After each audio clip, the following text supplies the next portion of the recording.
Afternoon. I am Major Caleb Sen, the Chicago Commander for the Salvation Army, and it's my pleasure to welcome you to the Salvation Army today. We're going to discuss a collaboration between the city and the Salvation Army to help those in need in our city who have come for help and refuge. The Salvation Army is an international ministry with a mission to meet human needs in Jesus' name without discrimination. We've been living that mission in the city of Chicago for 135 years.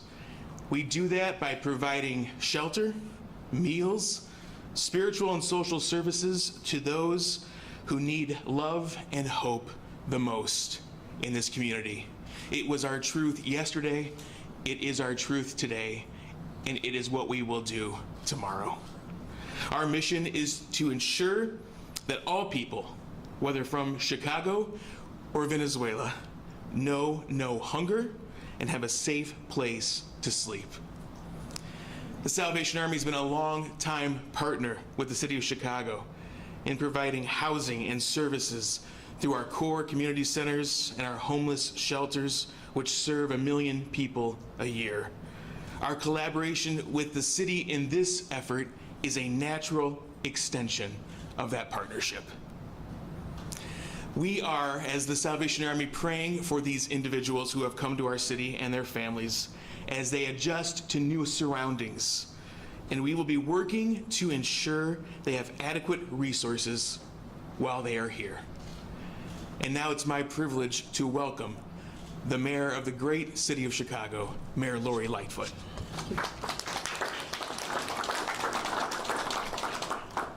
You know, I was struck when I walked into this room and I looked at the folks here. It feels like we are in a chapel and we are the chorus. We are the chorus that has come together to sing a song of partnership, collaboration, and unity. A song of welcome for our brothers and sisters who are now here in our city and traveling from far away, looking for and seeking the same thing that all of us want: peace, safety, shelter, be able to raise their children in a way that they have the ability to prosper.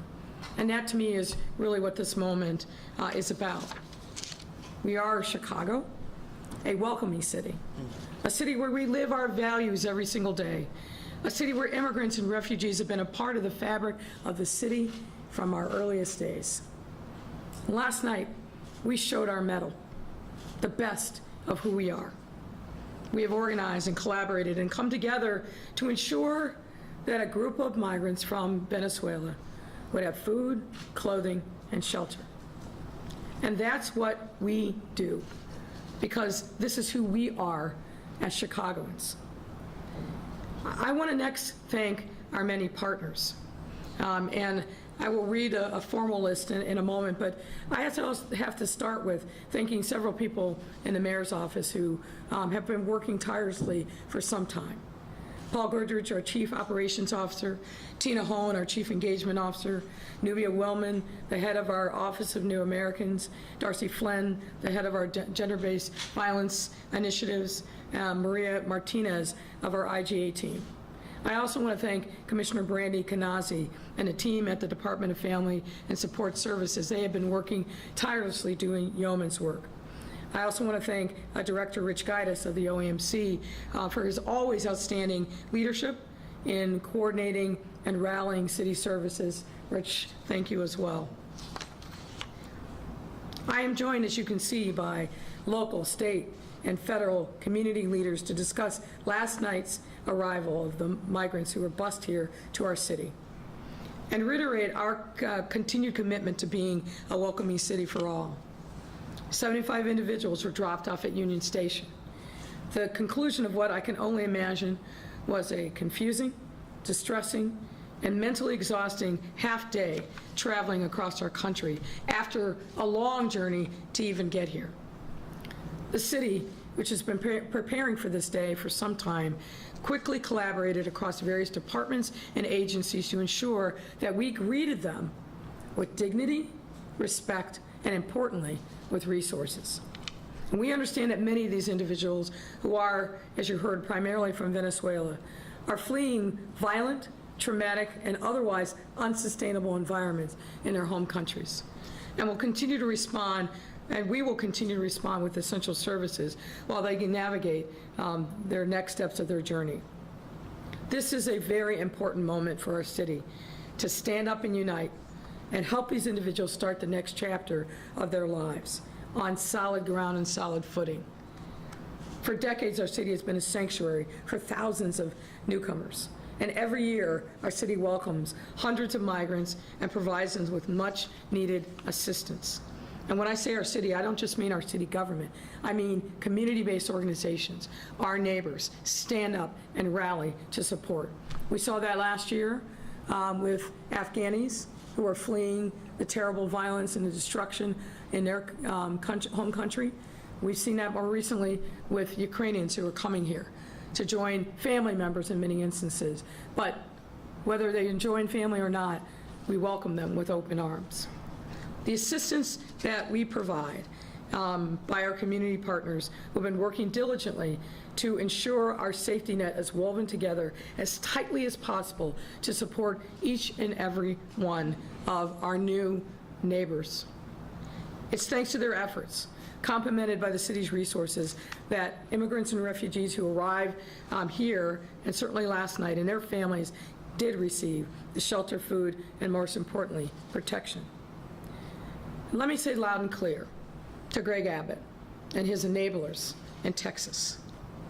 With these continued political stunts, Governor Abbott has confirmed what unfortunately many of us had already known, that he is a man without any morals, humanity, or shame.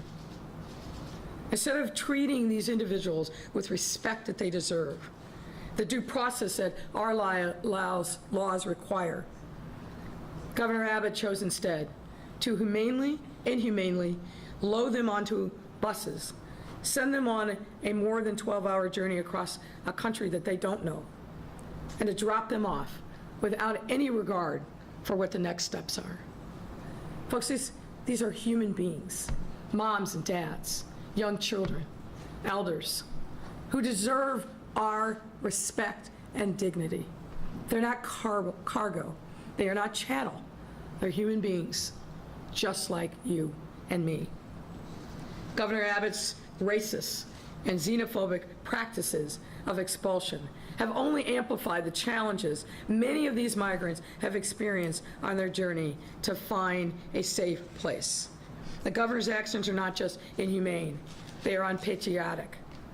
This cannot be who we are as Americans. We have to stand for a different and better set of principles. If we are going to be a leader in the world, on the international stage, but even here at home, we must reject these policies and practices and say, as Americans, we must do better. I also want to say shame on the bus companies, who frankly are just as complicit in being a part of this indignity.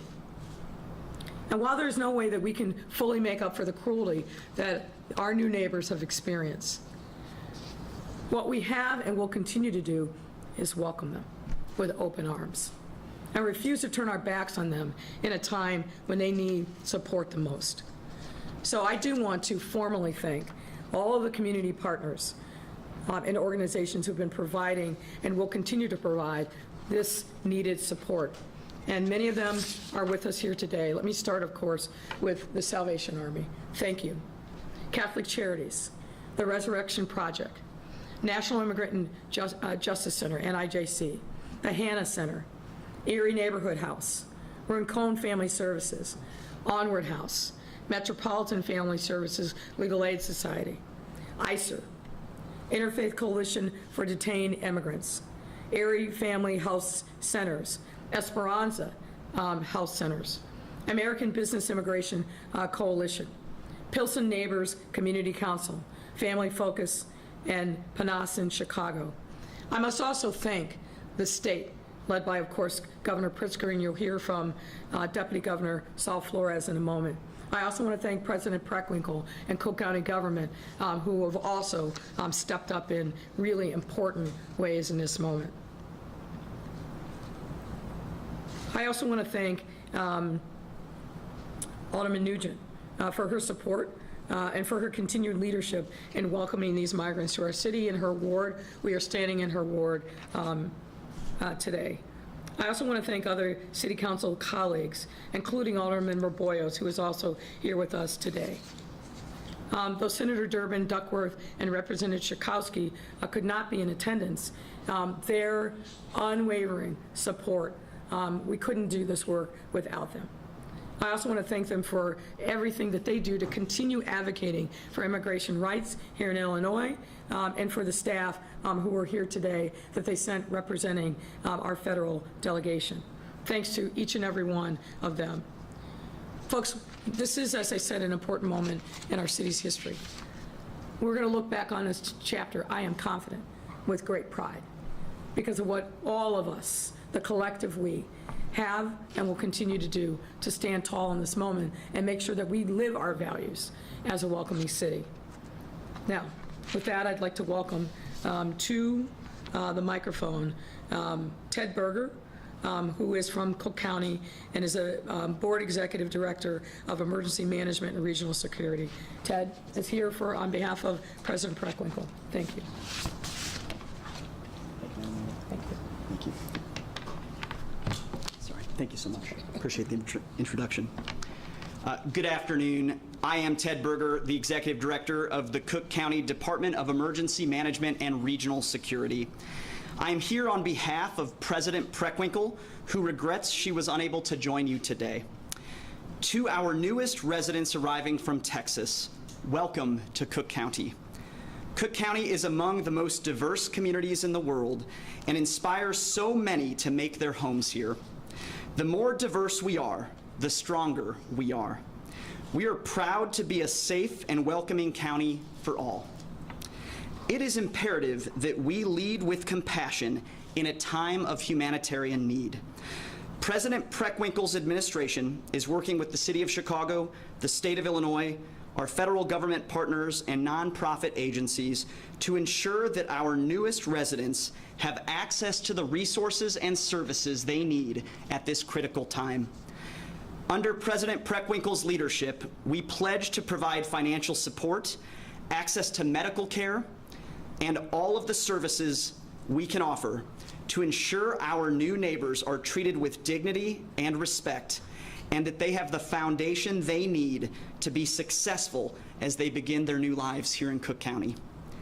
Additionally, in this moment, it's important to also raise awareness of the immigration unit at the Cook County Public Defender's Office. This important unit was recently established for situations exactly like this, one to help ensure immigrants in our community, including those who recently fled harm in their native countries and are seeking safety in the United States, that they have greater access to the immigration legal resources that they need. The immigration unit accepts calls between 9 a.m. and 11 a.m., and their phone number is 312-603-0636. Again, 312-603-0636. In the coming days and weeks, Cook County government will work closely with our partners and our newest residents to ensure that their services and the resources they need, that we're providing them to meet their needs. It is our privilege to continue the county's long-held commitment to immigrants in our community. Thank you so much. And it is now my honor to introduce Deputy Governor Saul Flores at this time. Good afternoon. Good afternoon. Thank you, Ted. And thank you, Mayor Lightfoot, and to all of our city colleagues and county colleagues for their support, and a tremendous thanks and gratitude to all of the nonprofit organizations that the mayor named who have come together over the last few days to help us plan, and most importantly, to be there last night as we welcome these families to Illinois. I'm here also with other representatives representatives from state government in Naima, and our Director of Refugee Resettlement and Welcoming Centers, Lilian Jimenez. And I'd also like to acknowledge my colleagues in the Illinois General Assembly who are here with us today as well, Leader Ramirez and Senator Villanueva. Illinois has been a state that welcomes refugees, migrants, and asylum seekers with dignity and respect, and I'm proud to continue that tradition. It's why my own parents and grandparents traveled from Puerto Rico to Chicago more than 60 years ago and raised me just a few miles from here, where they knew they could find new opportunity here in this city and state. It's why Ukrainian refugees, like Governor Pritzker's family, came here in 1881. And it's why in 2019, Governor Pritzker signed legislation expanding protections for our immigrant communities and restored funding to the Illinois Welcoming Centers, which have only become stronger with his support and the support of the General Assembly, particularly Leader Lisa Hernandez. Illinois is and always has been a welcoming place. The 75 people who arrived in Chicago last night have been through weeks and even months of difficult, frightening travel to make a better life for their families. They deserve so much more than being villainized as Governor Abbott's political pawns, and we will make sure they are treated with basic human dignity. Governor Pritzker has already reached out to members of our federal delegation to discuss how the federal government will provide assistance to support our work here in Illinois. The Illinois Department of Human Services is offering comprehensive case management through our welcoming centers. Each individual will receive an assessment to figure out housing, employment options, education for any children, local health care, and medical coverage. Along with our partners in the city and our federally qualified health care centers, they are also providing medical screenings. Some of these individuals are hoping to move on to another state or city, and we will be partnering with organizations that can help provide additional assistance needed to get there safely. We are working together across agencies and departments to ensure that the transition to Chicago is as painless as possible for people who have already been through so much pain to make here. Your journey has a purpose, and we honor the sacrifices that you have made to get here. I'd like to again thank all of the numerous organizations who have been working with us day and night to ensure that this is a seamless process. And on behalf of Governor Pritzker, Secretary Ho, and myself, I want to welcome you all to Chicago and to Illinois. I'm going to repeat briefly some of my remarks in Spanish.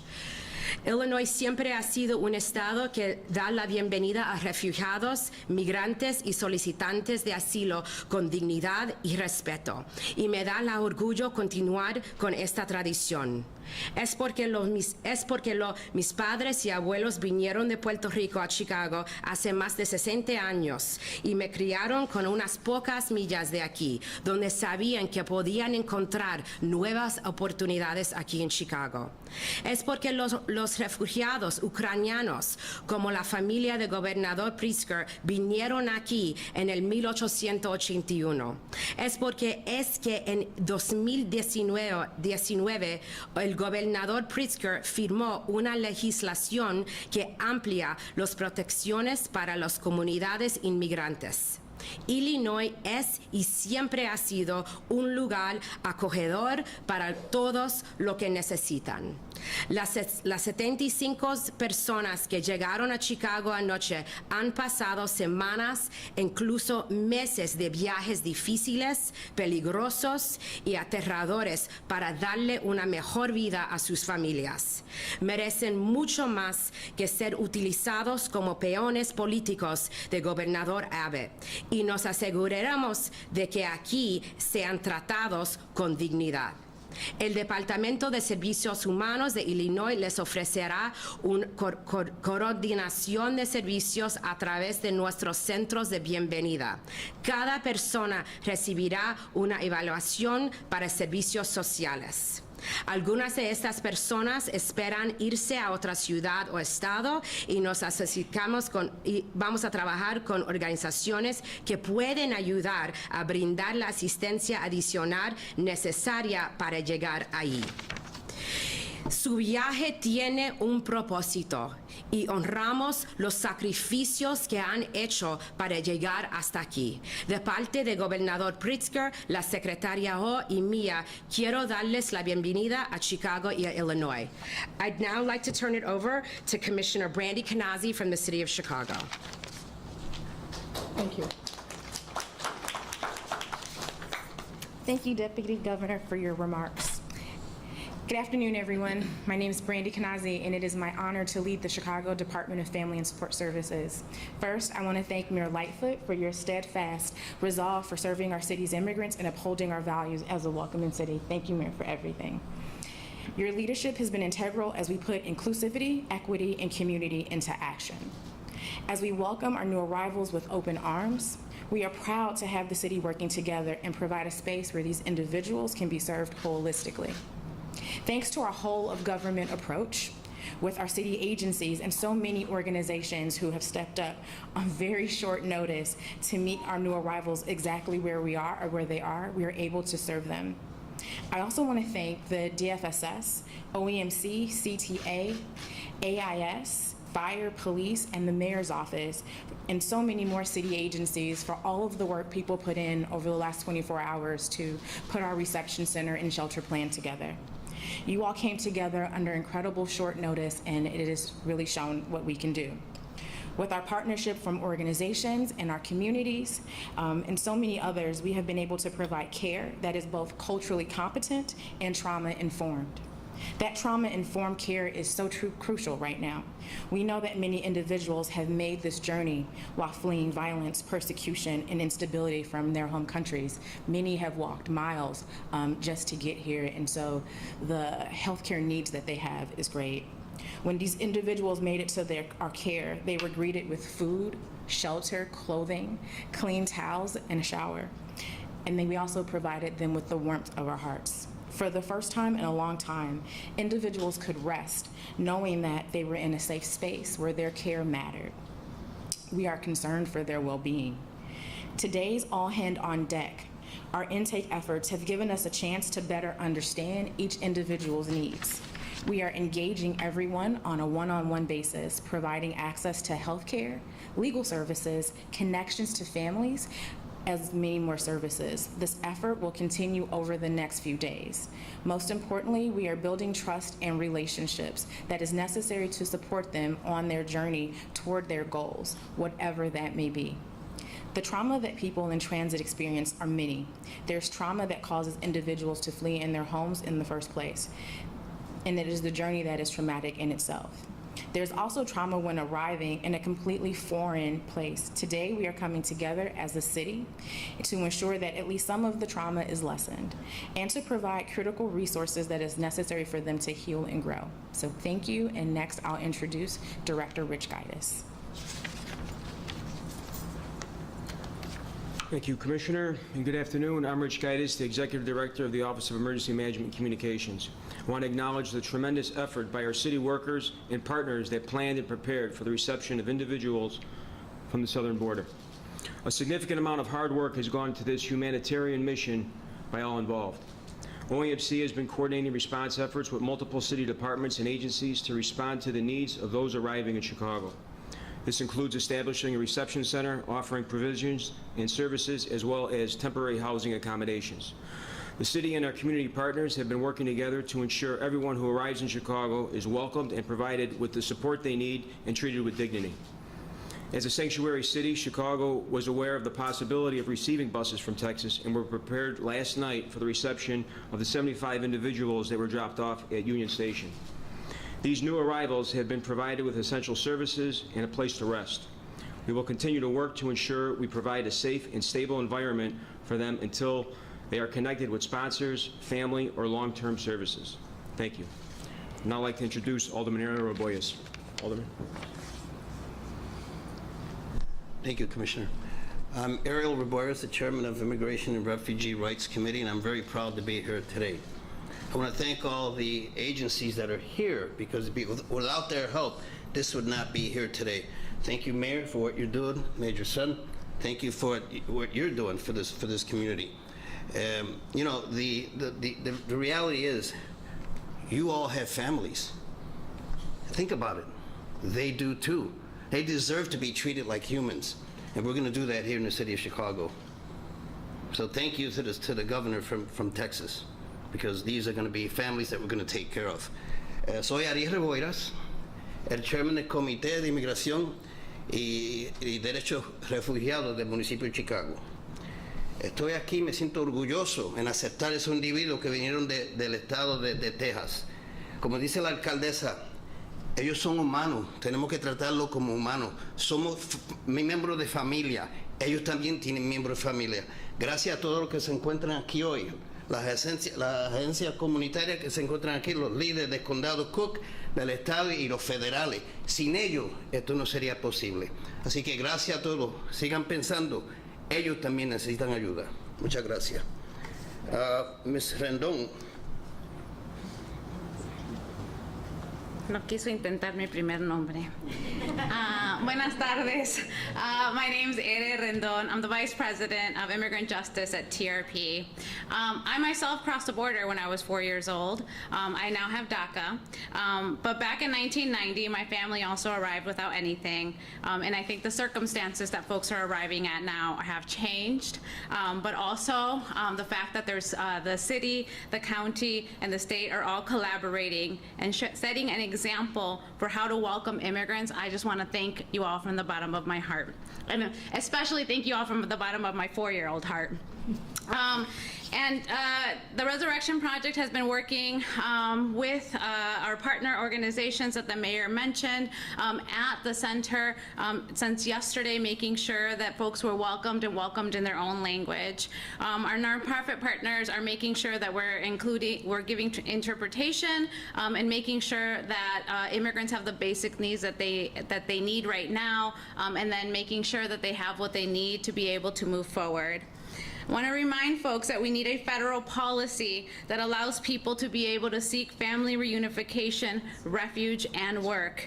And it is our right to seek asylum. It is guaranteed under the U.S. and international law.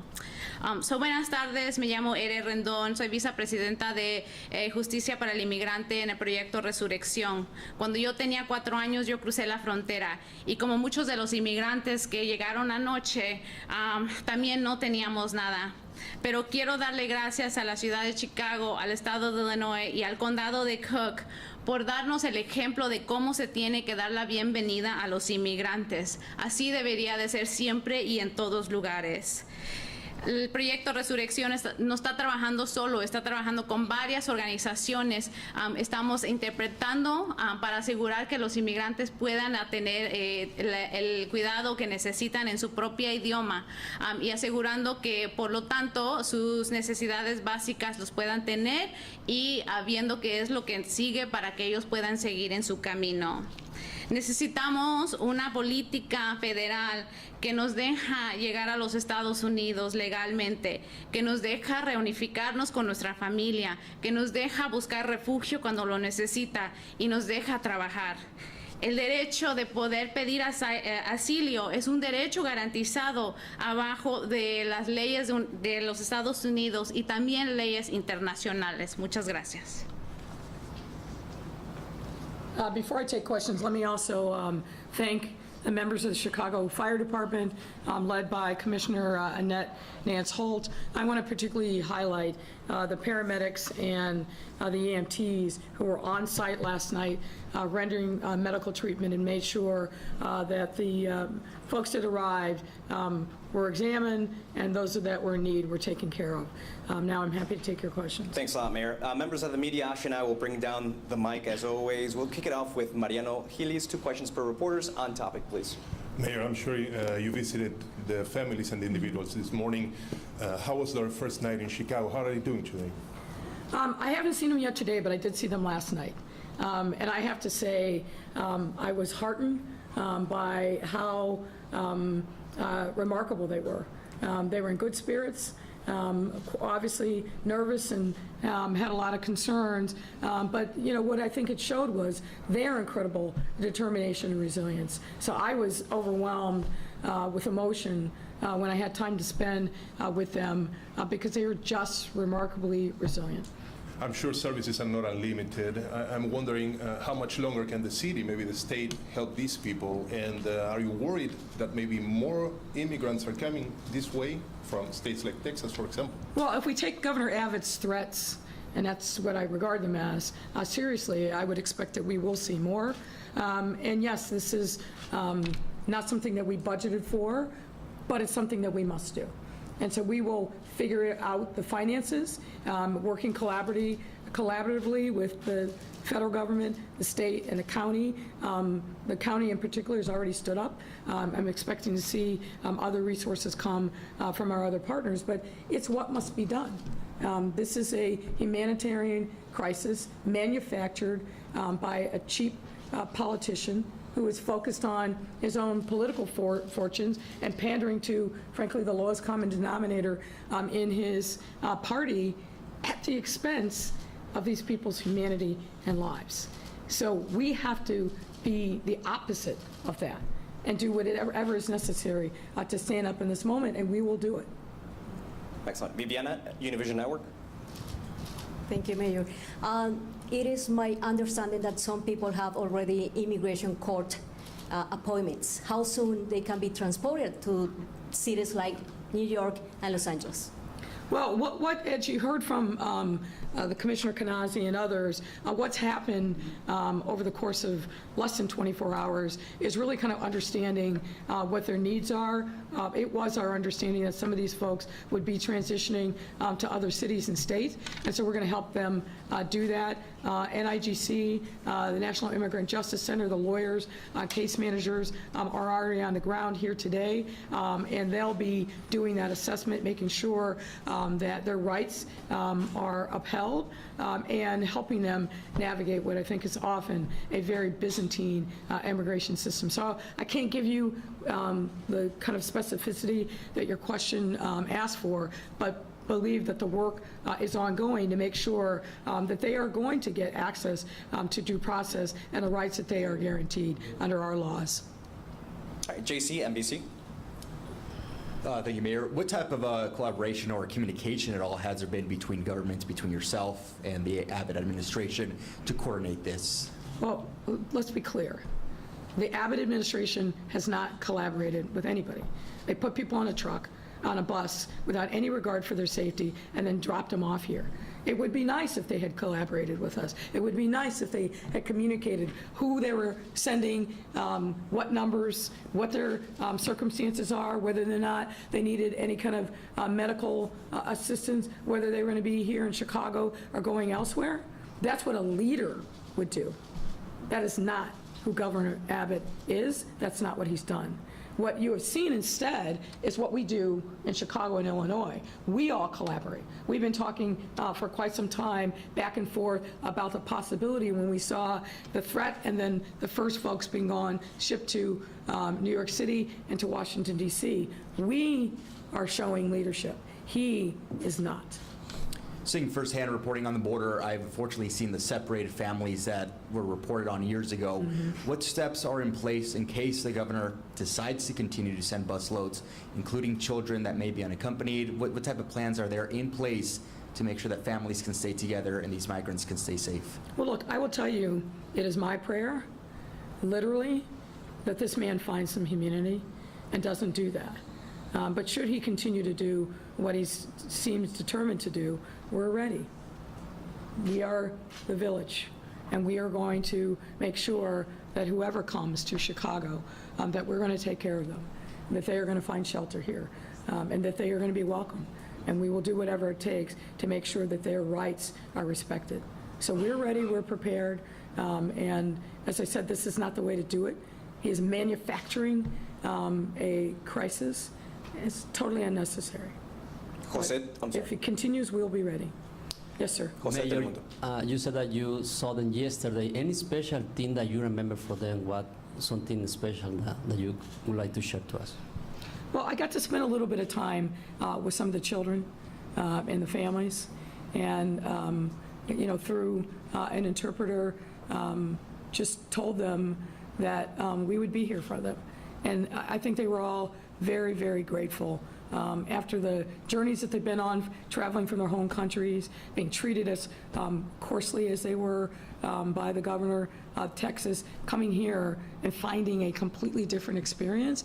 I think some of them were a little bit surprised, but I think as the reality that we are going to treat them with dignity and respect really sinks in, I'm confident that the burdens that they've been carrying are going to be a little bit lighter. I mean, they've got a long journey to go, there's no question.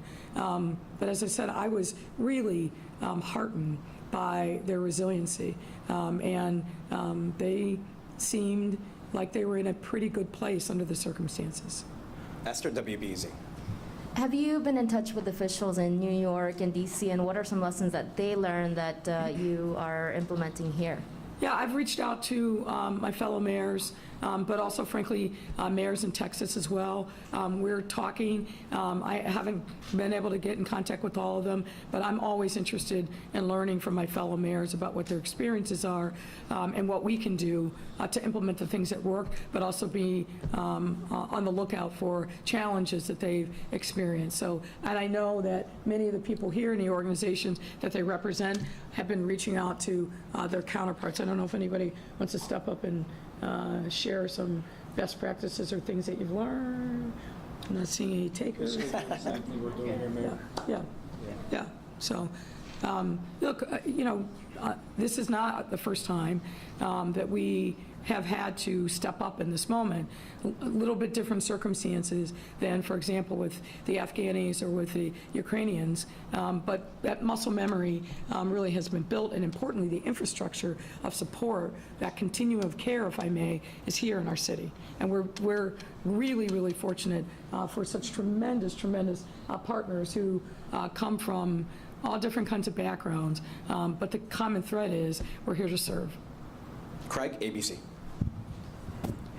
Mayor, you kind of alluded to it, that you've been preparing for some time. We understand the North Park facility's been being built up for at least a week. How long ago did you start preparing for this, and did you get any direct information that there were going to be buses coming here? Well, you know that this has been happening for some time now. I think at least a month, if not a little bit longer. And we saw what was happening in New York and Washington, D.C., and we immediately knew if the pendulum swings in our direction, we need to be prepared.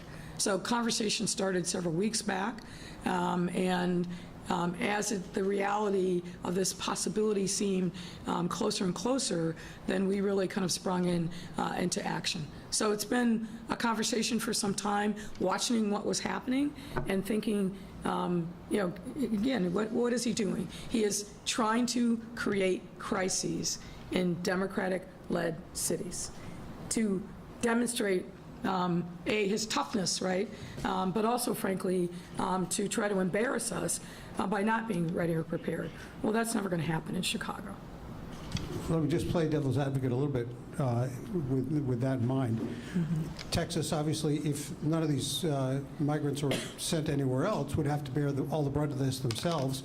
Aren't these migrants better off going to places like Chicago, welcoming cities to get cared for? Well, I think Alderman Rebollos kind of alluded to this. I'm happy to take and drain Texas of all of its residents. I wouldn't want to live in a state with a governor like that. I certainly wouldn't want to live in a state where they are doing everything they can to strip people of their basic rights. And let's not forget about what they've done to women and others who are seeking reproductive health care. So we welcome Texans to Chicago. And we'll rent the buses next time to bring them here. But I also think that the way in which this is done is just not right. It fundamentally isn't right. As a kid who didn't have a lot of money back in the day, and getting on Greyhound buses to travel from Chicago to my home in Ohio when I was in school here, riding on a bus for any length of time is a tough experience. But then you add to that the journey that they already had, the fact that they're in a country that's not their home country, that they're being forced to get on these buses and leave without any regard for their rights, their choice. It is not a good or patriotic thing to be doing this. Certainly, I understand the concern of Texans being situated as they are at the border. Same thing with Arizona and other states. But there's a right and a wrong way to do everything. And what Governor Abbott is doing is precisely the wrong way. We could coordinate, and we've done that before. We've welcomed people from all across the Central and South America.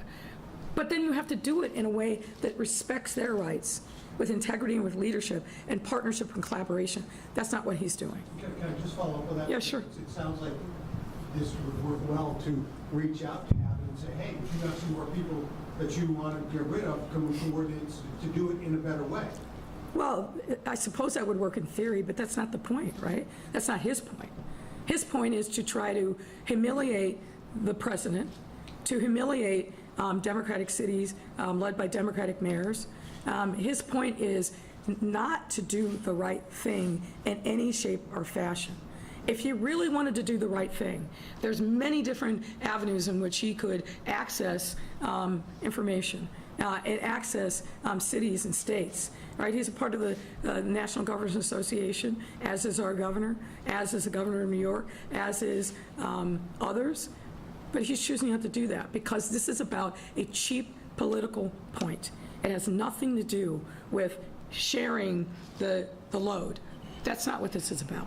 And I don't want anybody to mistake his actions as being anything other than what they are, which is inhumane, unpatriotic, and a cheap political stunt. Greg, tribute. Good afternoon, Mayor. Good afternoon. I have a question from my colleague Laura Rodriguez, which is, was the city aware that other migrants that had been bused from Texas to Washington and New York had been arriving to Chicago over the past few weeks? We have certainly heard of small numbers, and they have been helped and assisted. This is really the first time that we've had a large tranche of people that are coming to Chicago. And I mean, you know this, on a daily basis, we get people from all across the world coming into Chicago. And can you, a variety of speakers, including yourself, have talked about the aid that's available. Can people talk just a little bit more specifically, besides housing, besides like the Salvation Army, just about what the city and county resources are? Well, many of these organizations that I have the privilege of standing here with provide all kinds of supports, and you've heard some of it today. Obviously, the basics: food, clothing, and shelter. Making sure that they had a hot shower, a towel, doing a triage to see if there's any immediate needs for medical resources. Now, beyond that, then, it's having intensive case management to understand what their story is from their home country, why they were seeking asylum, and then making sure that they are equipped with legal resources and culturally competent legal resources to help them on the next legs of the journey, to educate them about what the process is going to be, working with them to make sure that their paperwork is in order, and so there's a lot of other things that have to then happen on the back end, and all of these organizations represent those different pieces. Some of these folks will be going on to other states and cities because they've got relatives who are willing to step up and provide support to them, helping facilitate that as well. So I can't tell you. I think you were asking what the dollar cost is, maybe. I can't quantify that yet because I don't know, and we don't know yet, what the specific needs are. But whatever it is, I think we have some rough ideas, but that's based on assumptions, and the assumptions are now becoming reality as we sit down and talk with these folks about what their needs are. But yes, we're going to need, if more buses come, we will need supports from the federal government. As I said, the state and the county have already stepped up. Obviously, the city's always going to have skin in this game, but ultimately, what I'd like to see is an orderly process, help supported and coordinated by the federal government, so that we're not seeing what we're seeing now, which is the potential for chaos if cities are not ready. And luckily, we were. Diane, Borderless Magazine. Good afternoon. Good afternoon. Are all the migrants that came last night, are they all requesting asylum? I can't answer that question because, as I said, the conversations with them just started today. Certainly, if that is their wish, that is their right. So we and the organizations that are here, particularly the ones that deal with legal supports, are going to be making sure they understand specifically what the objective is. Thank you for that. And Governor Abbott's office said that they sent 95 migrants, but in the conference it was mentioned only 75 came. So were 20 sent to other states? I can't account for that. I know what our head count was, so I can just tell you the people that were here. Obviously, we took great care in making sure that we understood and accounted for everybody who got off the bus. All right, Nate Fox. Yes, sir. Mayor, good afternoon to you. In terms of a timeline, can you talk at all, just for folks that are really trying to understand the process? I know we're addressing the immediate needs right now in terms of healthcare and all of that, but moving forward, what is a timeline that we're realistically giving these migrants in terms of when kids will be able to go to school, when folks will be able to work? What can we stand behind? Well, some of that is going to depend, obviously, on what they want to do, meaning, are they staying here? Are they going elsewhere? What are the circumstances that they're under? I mean, we had a couple of people last night who needed medical care. So it really is, I can't give you a definitive answer. We want to make them comfortable. We want to make sure that we're attending to their needs. And obviously, there were a number of small children, some that were younger than preschool, so 1 or 2 years old. But the older kids, we want to absolutely make sure that they get settled into wherever they're going to be, whether it's here or elsewhere, and then obviously get them integrated into schools. I got you. And then my second question is, I know you're not able to give a budget amount just yet. I did hear you say we haven't budgeted for this, but in terms of just speaking to critics who may say, hey, Chicago already has a huge homeless problem. Chicago already has a problem with mental health. How do we assure that those resources that may be devoted to those areas that won't be cut by this move? Well, let me just push back a little bit on your premise. I don't think it's right to say that we have a huge homelessness problem.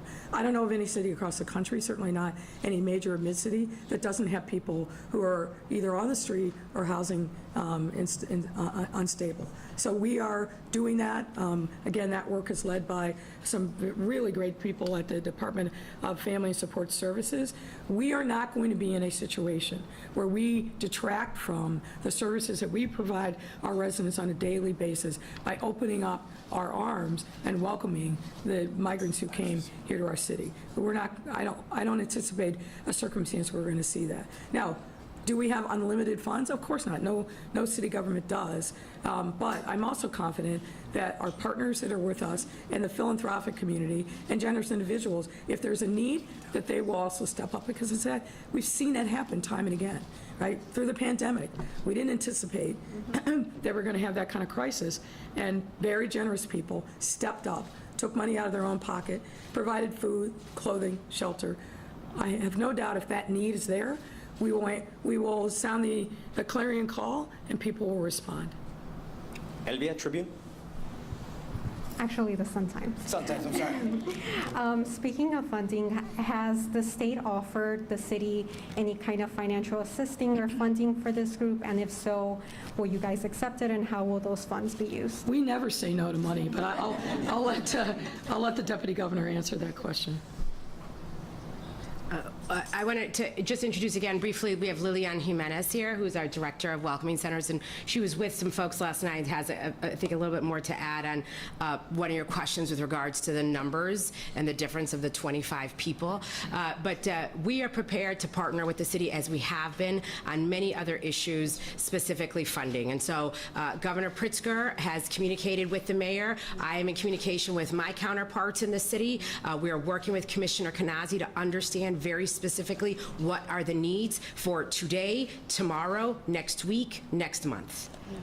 Yeah, we are very proud that we have Illinois Welcoming Centers here in Illinois. For those who are not familiar, we have 34 community-based organizations.